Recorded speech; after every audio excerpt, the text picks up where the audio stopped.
guys, welcome back to another video. Today's topic is going to be about Antarctica, but before I get started with that, I just want to say thank you guys so much for making me reach 200 subscribers. It means a lot, it really does, and the comments you guys leave me are so kind and positive and just motivational, so thank you so much. I really do appreciate the engagement you guys give to this channel. It really does mean a lot. So today, as I said, I'll be talking about Antarctica, which, as always, I have a little script here. I gotta have it because I write a lot. But yeah, let's get into the intro. Antarctica is the epicenter of many different conspiracy theories, from it being the location of the last island of Atlantis to secret Nazi bases. So today, I'll be touching on some more believable ones, where in my opinion that might just be possible. So sit back, relax, and let's get right into the mysteries of Antarctica. Now, it's safe to say that Antarctica is the most mysterious place on Earth. I think you could say that is one of the most mysterious at least, and you'll see why I think so.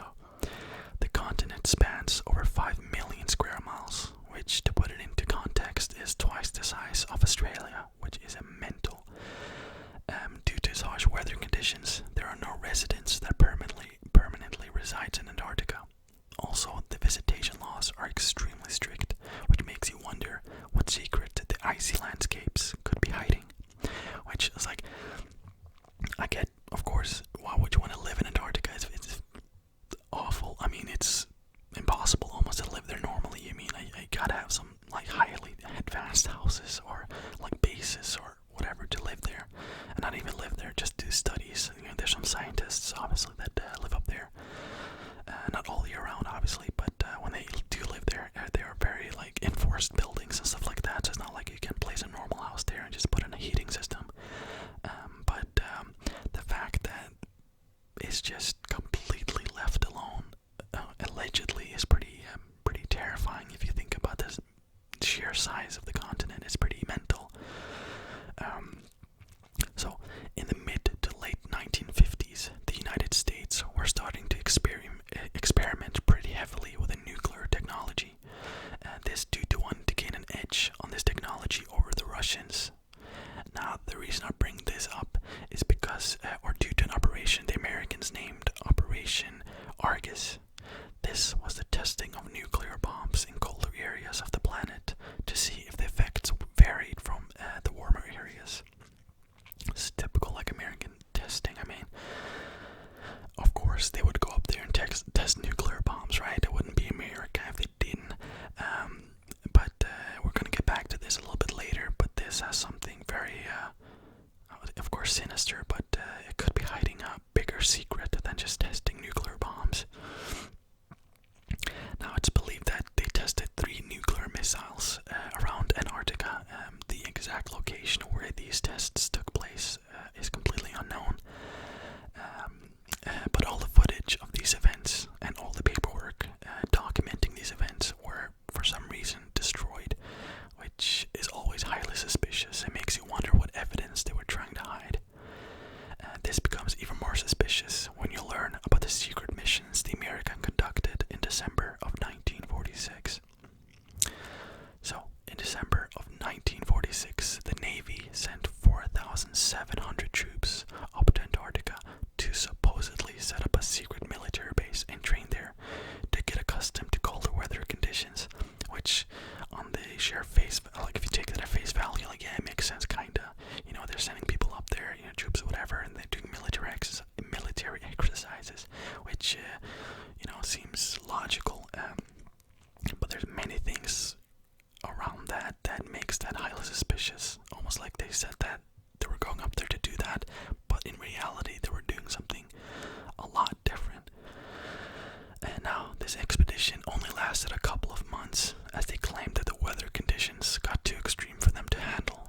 Now, officially 4 men reportedly lost their life during this short expedition, but many people believe that number to be way higher due to the Navy being attacked.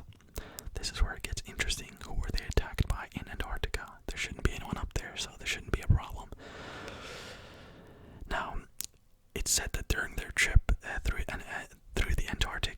the ships got attacked by unknown enemy crafts, which forced them to retreat. The only reason why we know about this is due to a leaked Soviet report, which highlights the attack. In this document, KGB agents had been in contact with some of the American soldiers who were present during the supposed attack. They claimed that the Navy did fight back and open fire on several of the enemy crafts in the sky, which in one case they were successful to shoot down and managed to shoot it down into the cold waters below. So they were just going about their business, I guess, on their fleets, and out of nowhere, it doesn't say how many there were, but I'm assuming if you're going to be attacked by enemy crafts, I mean, there's got to be a few of them. They came out of nowhere in the Antarctic, which makes no sense. There shouldn't be any issue there. It's like going to the moon and seeing a skyscraper. It's like there shouldn't be anything there. Now, they continue to claim that the reason for their retreat was due to the fact that the enemy crafts had a technology that the Navy simply couldn't compete with. All in all, they lost several aircraft and many men in this battle against the unknown enemy. So, after returning to the US, after this battle, supposedly, the leader of that very expedition, Admiral Byrd, went on a little bit of a press tour and insisted that what had happened was real, and that the United States should immediately set up defense bases in the polar regions, and that these unknown hostile crafts posted a very real threat, which that gives it a lot of credibility. I mean, the leader of the expedition himself pretty much told the media, look, this is what happened, this is real, and we need to take it serious.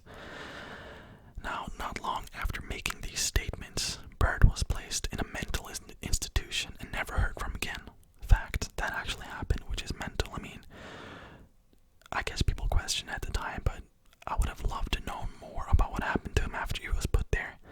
But yeah, the Americans don't like it when their secrets get exposed, I guess. I love I'm talking about the Americans. Like, I'm not talking about the people. The people are great, but some people, I guess there are people within the government and military as well, but you know what I mean. Now, this leaves, of course, many different theories, where the most popular being that they weren't going to Antarctica to set up a military base.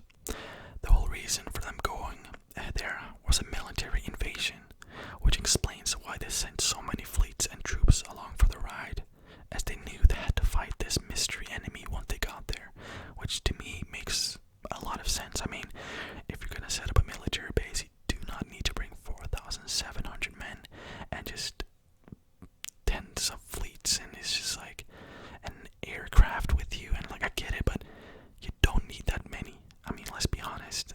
Of course, I'm not educated within how the military do stuff, but that seems a bit much.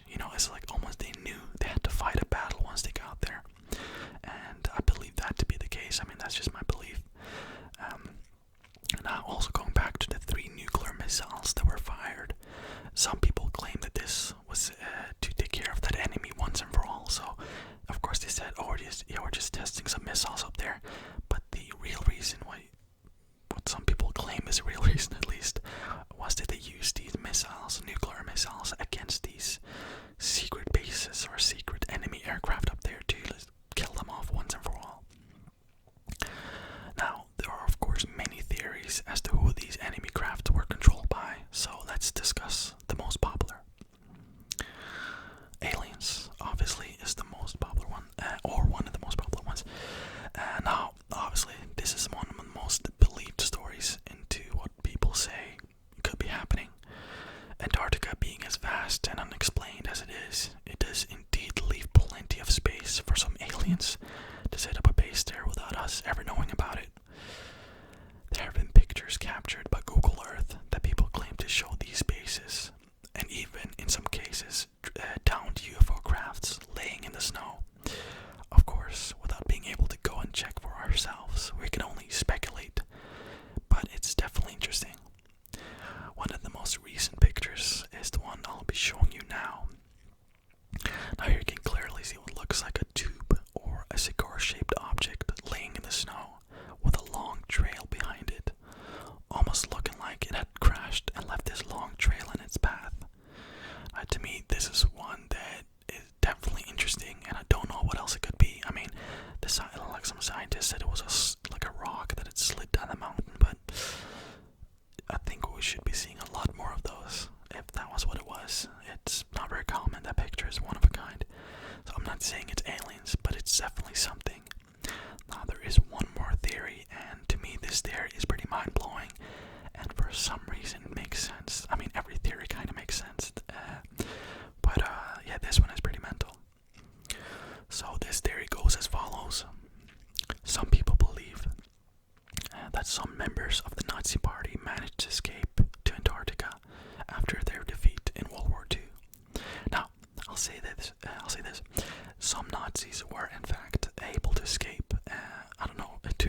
guys and lived a completely different life and were never prosecuted for the war crimes they committed, obviously during the war. So, to me, it's possible. It is possible, and we'll get more into that. Now, leaving with them to Antarctica was apparently highly advanced technology and weaponry, such as flying saucers, which might sound mental until you realize that Hitler was extremely fascinated by UFOs and aliens, and had many secret facilities where they attempted to engineer UFOs, like those, classic saucer-shaped UFOs. Now, to me, it's highly likely that they even succeeded to some extent in this. If you just look at the pure, technology they had during the war. That's a difficult word apparently for me now. Jesus Christ, the list keeps adding up. They had a lot of technology that propelled them into world domination almost. I mean, they were very close, and that was due to their technology. They had bombs and their airplanes, and of course eventually we were able to get them, but they were very, very clever and very smart. And I hate to say that about the Nazis, but they got very far for a reason, unfortunately. But what degree they succeeded in re-engineering these UFOs, we'll never know. And of course there are theories that they captured some UFOs and, as I said, re-engineered them. It's like taking apart a bike and seeing how it's built, and apparently they succeeded in that, but of course that's just a conspiracy theory. Now, what solidifies this theory, though, is that even during the war, Hitler also showed big interest in Antarctica, sending multiple fleets up there over the years to explore the land and potentially figure out ways they could take advantage of this massive but unused continent. Many people to this day believe that Hitler may have had many military bases built up there where he could go to escape to if things were to go wrong, which honestly isn't that hard to imagine when you realize that Russians did in fact discover a real Nazi base in Antarctica in 2016. Of course, that was long abandoned, and I think it was a weather station or something like that, but still, that confirms that the Nazis did in fact have bases up there, and if there's one, I guarantee you there's more. And there's still a theory even to this day, which I don't know what to believe anymore, man. Even to this day, there are Nazi bases in Antarctica that are yet to be discovered, and they're living underground and creating a brand new colony of people supporting the Nazi ideas, and in whatever year they're gonna rise up in their UFOs and take over the world again. Yeah, that's one theory. Fascinating. Probably not true. I'll actually say not true.